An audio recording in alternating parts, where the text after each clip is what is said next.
thinking we just went live at 11:05. You could have stepped over a little bit and at least showed them no harm this time. We're live at 11:05, and we have we're trying a little different here today. I'm BC. This is Spirit Cars, and Josh, the voice of Spirit Cars, is not behind the camera today. He's actually a little bit farther behind it. He set his phone up on the desk, and he's back at his desk there at the computer. So he should be able to see. Are you logged in? Can you see if people are asking? Or Yes. so if you want to say hi, if you say hi, we can say hi back to you. We should know what's going on live. And what we're going to do today is we're going to just do a Q&A. Just ask some questions. And are these little lines going on the bottom of this? What is that saying? This is the first time I've got to see what's actually going on. I'm actually see myself here. It's amazing. So we're here, we're live, and we're Spirit Cars. Been around for a while. We've been around since 1994, I believe Spirit was incorporated. Got a body shop and been doing cars and building cars. My brother still has BC Auto Body in Wheaton, Illinois, that I started when I was in high school. So that was a long time ago. That would have been 1974. So been doing this a long time. We're here in Flippin, Arkansas. We've moved to our new facility. It's a nice facility we have here. We were in Mountain Home for 2 or 3 different facilities, and now we've moved here. Got bigger every time. Josh didn't put all the phones on on hold, so you may hear some background phones, but we can deal with that.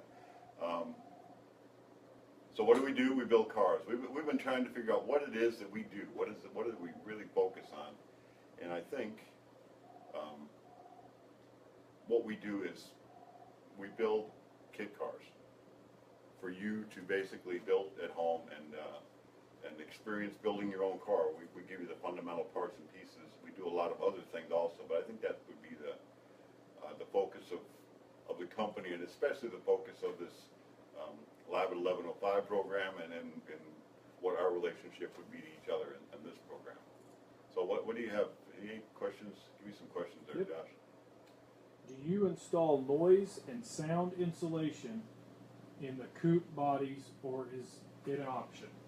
Well, it's an option. I mean, we're doing one out there now with some sound deadener. There's different brands, and some of it's pretty expensive. And somebody just told me about a product that Lowe's has that does a real good job. So I'm going to check that out. And all it is like if you remember the old days of Dum Dum, it's like a Dum Dum with a sticky back to it. You can put on it, and it's got a foil front a lot of times. And it does help a lot. You can tell if you stick your head in a car, a coupe or something like that, and you're just talking, and then you stick your head in the same car that's had the sound deadener put in it. It's got a real, I don't know, I wouldn't call it a muffled sound, but it doesn't have an echo to it. It does a good job. It helps. Now, you do have to remember we are building hot rods here. You're looking for a little bit of that exhaust noise and a little bit of that feel, and I always say it's a hot rod. It's not a Lexus. If you want that ride, you know, that's not what you're going to get, but it's a lot of fun. Next question. What engines and transmissions does your team have most experience with, and which you prefer, a 350 small block or a 289 Ford? Now, I better be careful. Well, I don't have to be careful, and hopefully everybody can hear these questions that Josh is asking, so you may need to speak up a little bit if I'm, maybe make a note on the thing. If you're not hearing Josh, let him know, but I mean, it's hands down, it's a Chevy. What do you think? We probably do 90% Chevys. Yes, we do. Is that a good estimate? I'm just watching from the shop, but of the Chevys, I would say 95% of those are small block 350s.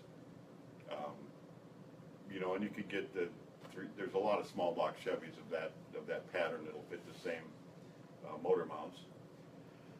And a big block is the same motor mounts and transmission mounts. If you've got a 400 behind it, or a 350 turbo, or a 750 or 700 R4 bolted, whether it be the back of a small block Chevy or big block Chevy, it'll all be the same motor mounts. the thing in the big block, you need a little bit more room in the front. It's just a little closer to the radiator. The Fords, we got what, C4 and C6 jigs, Yes, we do. and we can do 351, 302. What jigs do we have for the We have Fords? a flathead, We can do a flathead Ford. 302, and a 351. Yeah, with the C4, C6, I mean, those are all in our jig tables. And if you have a motor that is a little bit, and I'm not going to say oddball, but not one that's used as frequently as the Chevy 350. The parts are cheap for it, it's been around and it works. So that's kind of the way it is there. The way we do it, and of course we've got some foam blocks here too, which help. But if someone has a motor combination, trans combination that they want in their car, we'll build the frame, we'll build everything, get it set up to the ride height, and then actually put that in there with the engine hoist, leave the trans to it, and kind of position that motor where it goes. I remember you want a 3-degree angle with it going back, and if you look at the carburetor plate and put a level on the carburetor plate, that'll generally give the angle of your motor what you want. And then we build the motor mounts right to that. The motor mounts for our small block, what are they? It's an old style like Chevelle from the 60s, real clean looking one. So what are those? I thought they were Nova. I just know the part number from the What is the part? It's for multiple cars. It's a Nova also. What is the part number? Napa part number is a 602-1106. Hey, there he is. And do you hear that? That's Josh the man. What is it? I can't even remember. You just said 602. 602-1106. 602-1106 is a Napa part number. O'Reilly's is 2267. O'Reilly's 2267. There's other parts stores and they interchange with each other, but it's a clean looking motor mount. And a lot of times what we've done and tried to do is sometimes if it's designed for the hot rod industry and just built specifically for that, you're spending a lot more money than if you can take something like we use GM calipers for the front, GM rotors. It's parts store items. The price is pretty reasonable compared to, and I'm not taking down Willward or anything like those. Those are really awesome brakes, but they're expensive, and replacing them is expensive also. So it's what you want to do when it comes to that. What else you got for questions there? Okay. We have Tom would like to have a suggestion. Tom Tinsley? Tom Kraus. Tom Kraus. Hey Tom, how are you? Thanks for joining us. How about 1105 on hand lane fiberglass? Just about everybody does these cars will end up doing some glass work. Well, if you looked at, we did about, was it last week or 2 weeks ago? All of a sudden it popped up, congratulations on your 100th show. That's a lot of 1105s. And if you go down on our Facebook page, Josh has done a pretty good job of titling them what we're doing. I know we have done hand laid and fiberglass a couple different times. Robert Rowland's car, way cool car. It's in Vegas. I think we did a lot of hand laid on that car, so it might be titled. I'll find it and I'll post it on here. Okay, so Josh is going to post it on that, or we'll try to do that. But yes, we will do that again. These are definitely not scripted shows, and they're not. We've never done a TV show. We've been approached, but it's never been a desire for us to have a 13-week scripted, have to do this and go there. What you get is pretty much what's going on for the day, and I have some production I got to get done. We've got the two Larrys that are anxiously waiting, and we're kind of doing their cars as they go, but there's a lot of other cars that we're doing that we never even mentioned that have to go out the door. So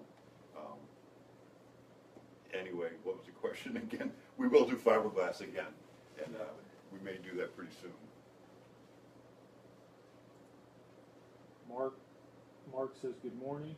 Good morning, Mark. Afternoon, depends where you're at. It's lunchtime here. 11 o'clock, we eat lunch. Why did you quit going to shows? I'm old. um, you know, I used to go to shows probably, what do you think? I would be gone Every week. 30 weekends a year.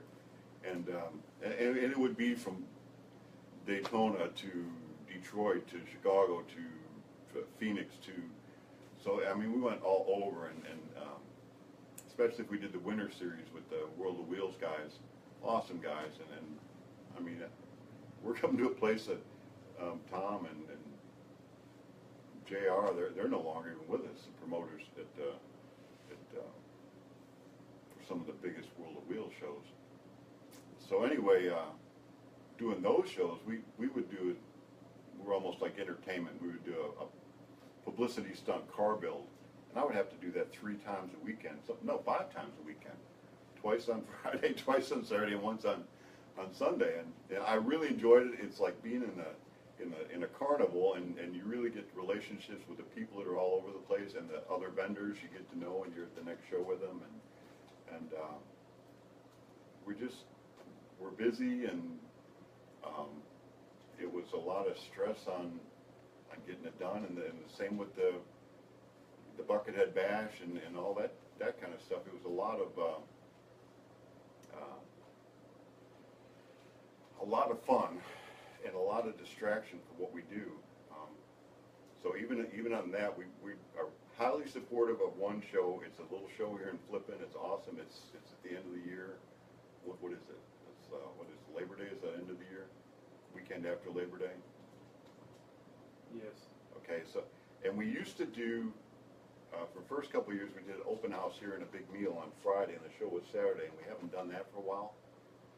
But I'm trying to pitch it. I'm pitching to you guys that we do an open house again for Spirit, and it will be that weekend, and we're going to do a Friday open house, cookout, barbecue. I just got to get approval from the big wigs in the office. So if we want to do that this year, we'll do that. And I have been a little anxious. I do love it. I used to be a musician. I mean, it was being on the road and doing the setup and the tear down, and the whole thing was almost as, I was into it as much as actually being up there for that 20 minutes or a couple hours on stage or whatever. So I enjoyed it. I enjoyed meeting so many people and developed relationships. It was just great. And we can ramble to another question, I guess. How many different bodies do you offer? I'll forget some, but let's start with the 23. We started with the 23 regular. So we've taken the 23 regular with, now you got a regular one with 1 door. You got one with no doors, and you got one with 2 doors. You got a regular with a turtle deck, you got one with a bed, you got one with no bed. So we got our 23 XLT. So we extended that an extra 4 inches in the same options, 1 door, 2 doors, turtle deck, pickup box. We've got an extended pickup box, a 4-foot pickup box. We do a 27. So our 27 has 2 doors and a working deck lid with a lip in it. We also have a 27 that has no working doors and no working deck lid. We have a 27 with no insert but working doors and a deck lid. We have a 27.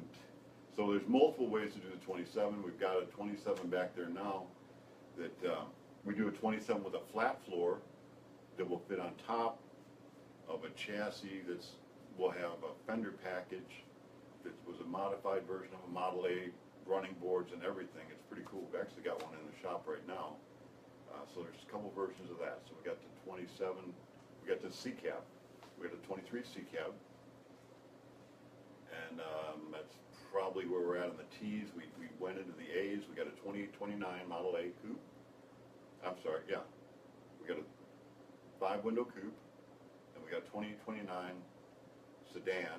And we got 2829 sedan delivery. We got a 3031 5-window coupe, 3031 sedan, and a 3031 sedan delivery. And we now have a 2829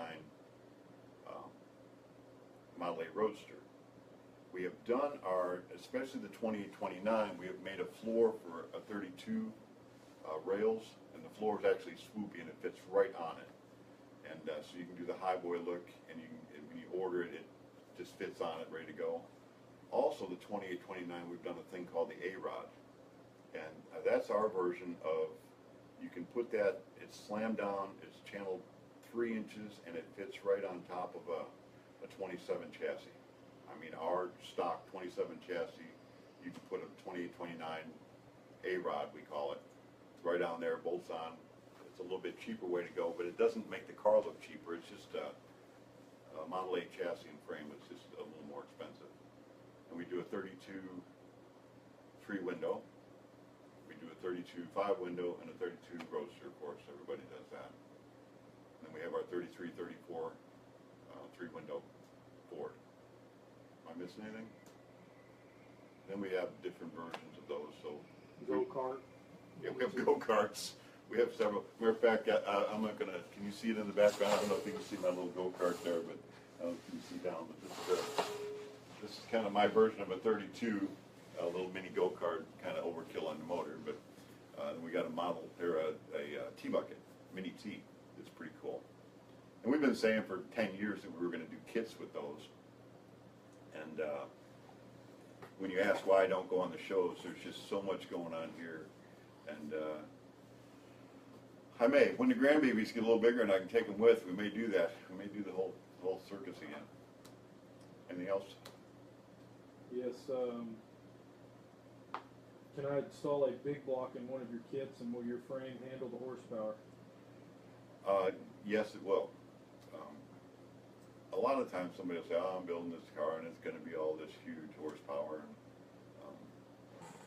Especially when we first started out, I was a little leery because it's one thing to get 300 or 400 horsepower out of an engine, but then, you know, if somebody says they're getting 800, 900 horsepower and more, that's significant, and it's not easy to do. But we have had cars that truly had the 900 plus horsepower engines in them. We use a 3/16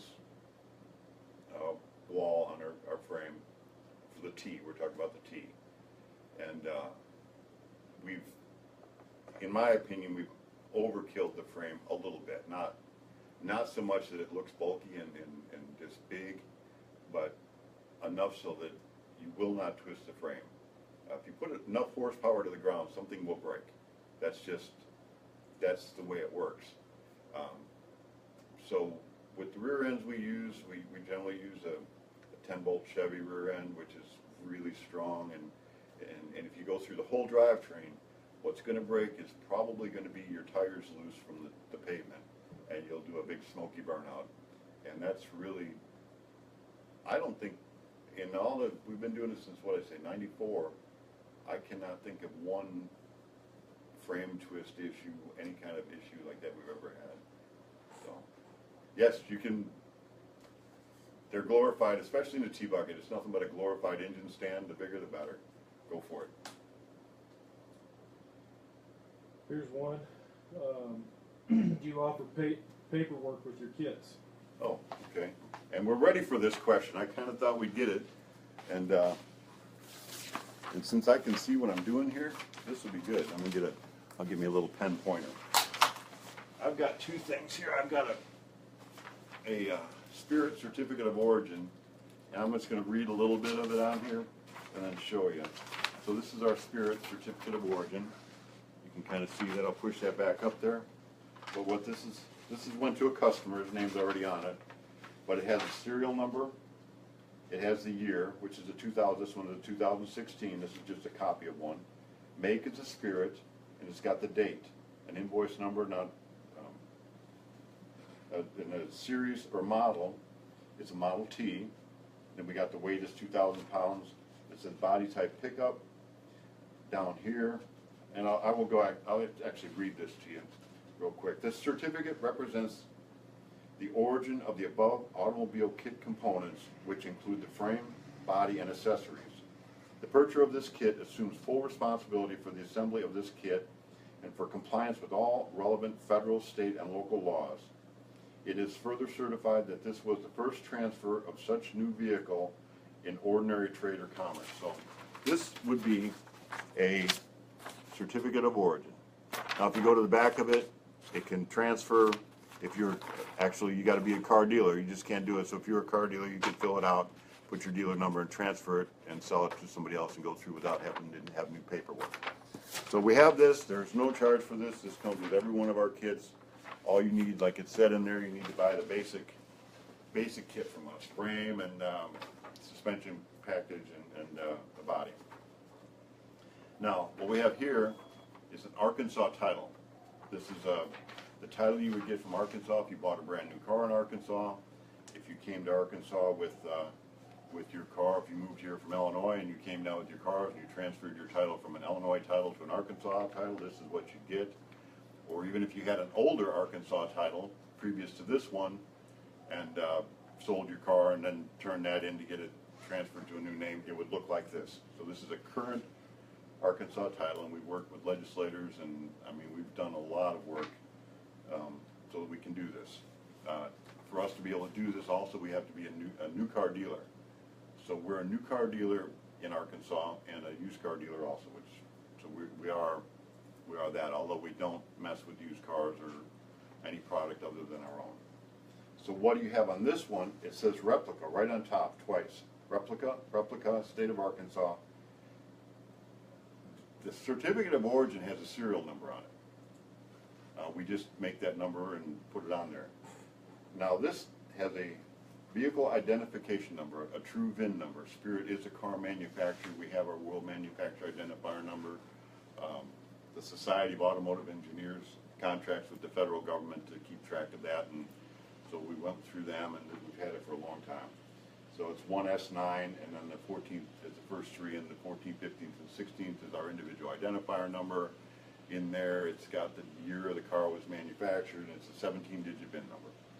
So we have our vehicle identification number, the year. Now they call it a 1923 Ford. So the year is 1923, make is Ford, model, Model T, body type, PK, which stands for pickup. It says title number, so it's got a title number. Now that's Arkansas's title number. It says previous title number. There is none. It says MSO. So we took one of our MSOs, put one of our VIN numbers, a legitimate VIN number that the federal government would recognize, and sent it to the state. And the state has sent this title back to us. It says the date of issue, and it's got the unladen weight is 2,000 pounds. Okay, so I'm gonna show you a quick. You can see now this is the Arkansas title, just like it looks. So if we sell it, we'll sign off on it. But as soon as we sign off on it, it's no longer a new car because we've already registered it the first time. So once it becomes signed off, it's a used car, whether we drive it or not. And on the back of this, since we're a dealer, what we can do, we can transfer, and you can see there's a sale here and everything else. We can transfer it to whoever buys it. So if you're from Arkansas or if you're from wherever, it doesn't matter.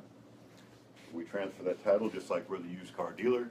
We sold you the used Spirit, even though you may not have any miles on it, and it transfers to your state. Every state is different. Just like every personality is different. You may have someone in the revenue office or the DMV or whoever you have to deal with to do titles that whoever you're dealing with is in charge. They're the one that pushes the pencil and does the thing, and they may not agree with the bureaucrats in their state. It doesn't matter, and the bureaucrats in your state may not agree with the legislators. It doesn't matter, and the legislators of your state may not agree with the federal government. It doesn't matter. But it generally goes pretty smooth. Certificate of origin is more difficult to title. What you'll have to do, you may have to have a bond, and you may have to have it inspected by the state police. You may, depending on your state. So the certificate of origin is free, and we do have a paperwork. We have some costs incurred on the title. So what do we charge for a title? $199. $199. Now, we're not selling you a title, and so don't call us up and ask, hey, I got all this parts and pieces I got somewhere, can you sell me a title? We don't do that. We can supply a Arkansas title with your kit, and when we don't do that until the car's done, do we? So it's like buying a new or used car. You've only got a 30-day window. Okay. So, and the way we handle that is, you don't get it with the paperwork when you first bought your car. What we ask is, once it is a car, a real car, painted and motor in it and you're ready to drive it. Send us some pictures and then we just immediately, I mean within, you know, a week, 2 weeks, how long do you usually take to get a title to somebody? Usually goes right away unless we don't have one sitting here. So within a couple of weeks, we can send you a title after your car is finished, so. Anyway, that's where we're at on the paperwork, and I've spent hours and hours and hours on the phone dealing with bureaucrats and in-face lobbying and politicking, and we could do a 3-hour story on just what it took to get our paperwork the way it is, but we don't want to do that. How do you ship? How do we ship? Lots of ways. Interestingly, I almost, in the beginning, we were building the cars and we're getting to the point where we build a car and we could sell them, and we could not get a shipping company that wanted to deal with us. And our shipping costs were outrageous, and I actually thought we weren't going to be able to succeed with the company because of the shipping issues. So we've resolved that, and I was in the office the other day, and Josh has got salespeople from different shipping companies now, you know, wanting our business. So we are very competitive in our shipping. It's very, in the United States, yeah, I could try to keep this brief, but in the United States is one of the only countries in the world where we have the class system. I mean, it depends what it is, and so everything is classed, and it's either class 85 or class 160 or, you know, whatever, and it gets more expensive based on what class it is. So I think we've got, it's not an exemption, but aren't we a single class shipper now? So it doesn't matter what's in the box, it all ships at a class 85 now? No, 150. So we ship everything at class 150, 85 is cheaper, but, so I guess it's a compromise, the expensive and the cheap goes together. And then we get a discounts, and so shipping, let's see, generally on a kit, say to California, we're in the middle of the country, say a 23 kit, body and all. I just shipped one, a body and a frame, to a residence in California. It was about $950. Okay, a body and a frame to a residence in California is $950. How much if that would have been to a business? $100 less? $100 to $200 cheaper. 100 to 200 cheaper. And now California's way out there, so generally a kit's the average. He was 2,200 miles from That was 2,000 miles away from here. So generally a kit going somewhere generally close, you know, within a 10-hour circle, what? $600? Probably. Yeah, okay. So that's for a full kit. We do have a driver, Mike. We could do a whole 3-hour story on Mike. Every time he comes back, he's got stories. And he's out of Missouri. He's like a U-ship kind of guy, and we call him, and he makes arrangements, especially on turnkey cars or a full kit, something maybe we've assembled and put the wheels or put some wooden wheels on it for you so it'll roll. He charges $1. What's he? $1 something a mile? $1.25. $1.25 a mile. He can get something to go with it, about $1 a mile. Yeah. If he can get something to go with it, $1 a mile, and then you know he's got to get something there to move to here and there. So, and we've been using Mike for a long time. We've got a great relationship. Very conscientious. He hasn't lost any of our cars on the way there yet, or tipped any over. So that's very helpful when he gets there. You know, help you unload it and get it where you want it, and make sure you're happy, and take care of any issues if there is issues or what have you. So Mike is a good option too sometimes. I heard Josh talking about a claim we just had the other day. We've been pretty good about if there is a claim, able to get it taken care of, and we work through that process with you. These are all big kits. Otherwise, we ship FedEx or UPS. Yeah, or post office. Yeah, post office, USPS, whichever's cheaper. So, again, like a go-kart body, sometimes you're on the borderline of it's cheaper to go freight than it is to go USPS when you're talking about oversizes. So, and we'd love if you come pick it up. That's always the best. You can come visit, and that's an excuse for me to maybe take somebody to lunch on the company dime. And but anyway, we'd love to have you come pick up stuff too, and give you a shop tour or what have you. So that's that. Next question, do you have shop tours? You just answered that. Oh, that was the next question. Do we have shop tours? Yes, we do. We're not open on Saturdays, but if you're, I want to word this carefully. We love to show it to everybody, whether you're here to spend money or not. That's not the issue. At some point, I mean, we've had people come and say, I can't afford one, I never will, but can I show my kids in that? We'd love to show you the shop. That's not the issue. We can come and meet you on Saturday, but we're not open on Saturdays, so don't just plan a weekend event and say, well, I want to go on Saturday because we're going through. But if you've been looking at cars and really interested, Saturday is okay. We can meet you down here, and we can meet you down here to pick up cars too and stuff like that on Saturday. Otherwise, during the week, generally, I mean, it's convenient if we know you're coming, and if you just show up, we'll take you around, but you may be part of the process.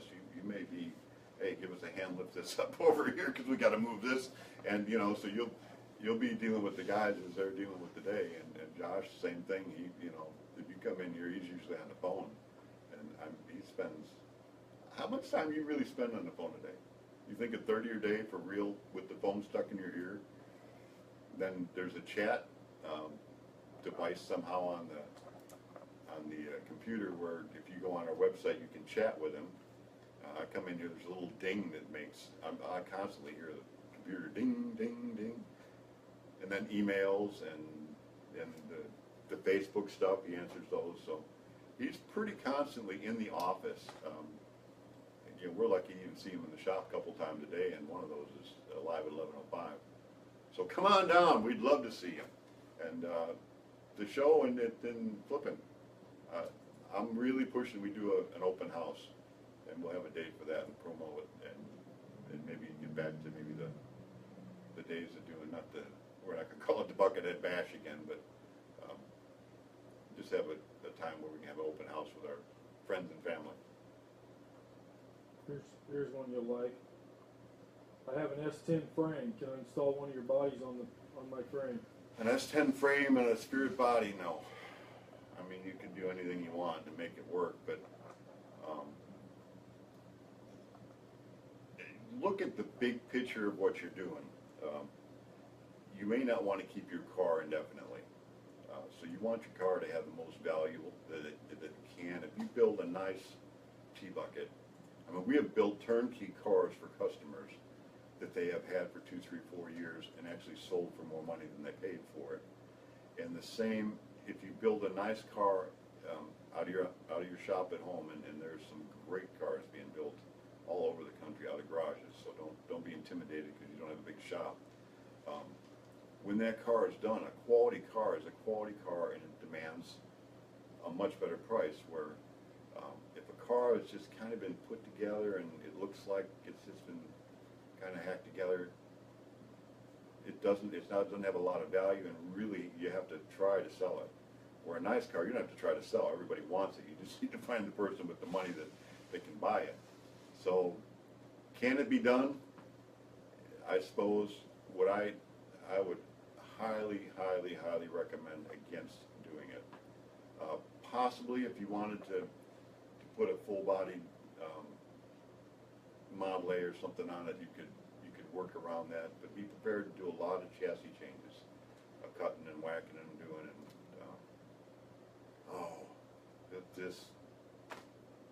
Here's how bad we had I'll make this a quick story. Guy shows up with a truck chassis on a trailer, and Josh didn't know it was this story, and he wanted us to put a T-Bucket on. No, we can't. He wanted us to do this. No, we can't. And he finally wore me down. He came from another state and just showed up. We didn't know he was coming. He said, "Here's the thing. I want something on it." And he wore me down. I finally got the tape measure out, start measuring our bodies, and I think I could make a 32 work. I started that project. It was the worst nightmare. I mean, it looked really, really good when we were done, but I had to cut the frame and extend it in one place. Then I had to cut it in another place and shrink it up so I can get it to look right. Then I had to try to make it swoopy on the ends to look like a hot rod. I had to take our 32, once I got it in there, I had to cut that thing smack down the length of it, and I widened it, what I widened it about? 6 inches. I widened it 6 inches. I mean, down the smack down the length of the car, and then, which meant I had to widen the deck lid, and then we had a roll cage, and so it turned into a really nice car, and it looked cool. I mean, it looked low and squat, and it was wide, and it was a cool looking car. It didn't look like a contraption, but my goodness, it was a job and a half. So be prepared for that. If you want to just make it work to another chassis, well, it's not a beginner project, I'll just say that. Why is my car leaning one way or the other? Your car is leaning one way or another. Okay, I won't say it could be because you're a big boy. We won't go there. But generally, if your car is just sitting there and it's going to lean one way or another, and it's got radius rods on it, front and rear, or just front, it doesn't matter. When you put your radius rods, say from the front axle, you got your axle together, your radius rod's on, your spring is bolted to the spring perch, and you've come back and you've got the bracket on the bottom of the frame, and the radius rod end is right there, and you can put the bolt in, and all right, so I've got my left side hooked up. Now if I go over to my right side, and if my radius rod is like a little low or a little high, it's pretty easy for me to push that down just a little bit, put the bolt in, and ta-da, it's in. Or I can pull it up a little bit and put the bolt in. But if I do that, I've just turned the entire frame into a torsion bar. And it's going to push it one way or the other. So if you have that issue, go to the very front, because you got one rod end in the back and you got two clevises in the front. Either make one clevis come out farther to make it go down or drive one in to make it come up a little bit, or whatever. But adjust that so that both bolts go directly in. It is probably not, and that's the first thing you're going to think it is your coilover shocks aren't adjusted the same, or something's wrong in your shocks. It's probably not that. It's probably your radius rods. So that's most of the time that'd be the cure of that. Why do I choose Spirit cars over another manufacturer? Why do you choose Spirit over somebody else? How much time have we been on doing this? 40 minutes. 40 minutes? Oh my goodness. So this will be our final question, and this is look at us, aren't we cool? So I'll keep it kind of brief. Why do you want to choose Spirit?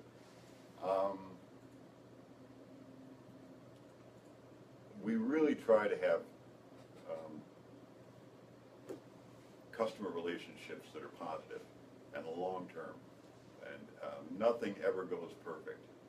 And so there are times when there'll be an issue or something like that, and nobody's perfect. We will work through those issues until they're resolved. And our number one goal is to have a happy customer. And our customers are our best salespeople. If you look at Spirit from the big picture, you don't see us advertising. I think we advertise on one website, and that's more just helping to sponsor the website so that it's a T-Bucket related website. But we don't have a big advertising budget. We're not trying to lure people in to make the quick sale. Our relationships are what really help us sell. When I did go on the shows on the road, what was really awesome, I could go to, whether it be in Texas and somebody down there was one of our past customers. They'd work the booth, they'd work it harder than I would. So word of mouth is really good for us, and we try to work on that. As far as our product, I think I can say this, and I can say it with a lot of confidence.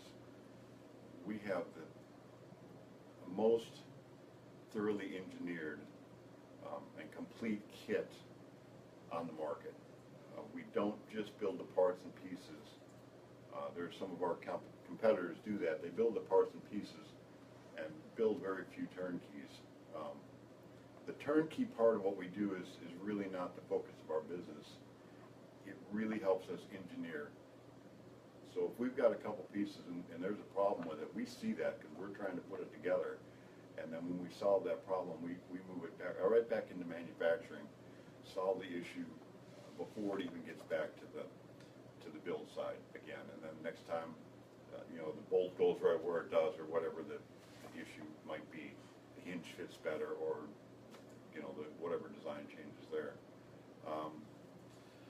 So again, I believe we have the most thoroughly engineered kit, and we really are striving for quality. Our guys here, we're not striving for quantity. We're really striving that we do a quality part, quality piece, best of our ability, and that's not going to change. I don't see that changing. It's a family business, and it's not corporate driven by a dividend or a profit there. Although we do need to survive, and maybe one of the biggest reasons to buy from Spirit is right here. As far as I know, we are the only company doing what we do that is really taking the effort to be a car manufacturer, which helps you get your car. We're not building yard art here. We're building cars we want to drive down the highway. So if you can't get a title and that becomes an issue, that's the last thing you need. So we're there. We're at the end of our 40-minute show. That's a lot of time. If you've made it here for 40 minutes, I appreciate that. That's valuable time. Don't get fired if you're past your lunchtime watching the video. So we're a friend of mine, Ernie Gilcrease, the Hot Rod Man. We started building cars together a long time ago. He's not been, he's up in Missouri now, but he wrote these books. Coffee Break Contemplations. I've been ending with these, and it's just little quick sayings that he has. So I just share one of these every time, or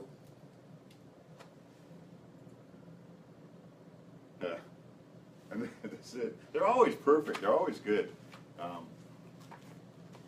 It's okay to have dreams that are bigger than you, and more friends. The more friends it takes,